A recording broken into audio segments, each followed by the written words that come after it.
tata ikhona indlala. Lambekile sona. Sorry yo. Kodwa ubona ndithenge ifridge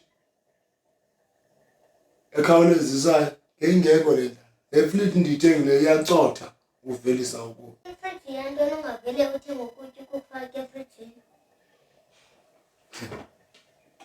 Sana sibomvana. Ungawi kwesitulo. Nansi ifridge. Nansi. Oko bendifake lo anyanisi ekuseni. Ngifaka lo anyanisi ekuseni akukhona. Tu akukhona. Apha. Tu. Athenga le fridge. Sana sibomvana. Ephepheni. Igcwele ithe. Ndicinge into beyawusoka igcwala. Zisoko zigcwele pha kwela phepha. Nakule mfonomfono udla ngandibonisayo.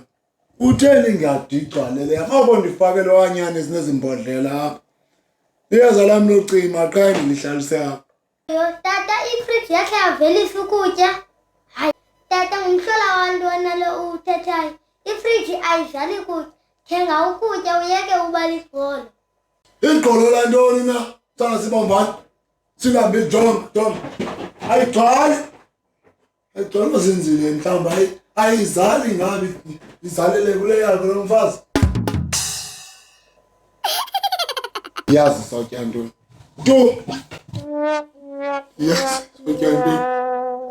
Yakuba imali yami engaka kula fridge.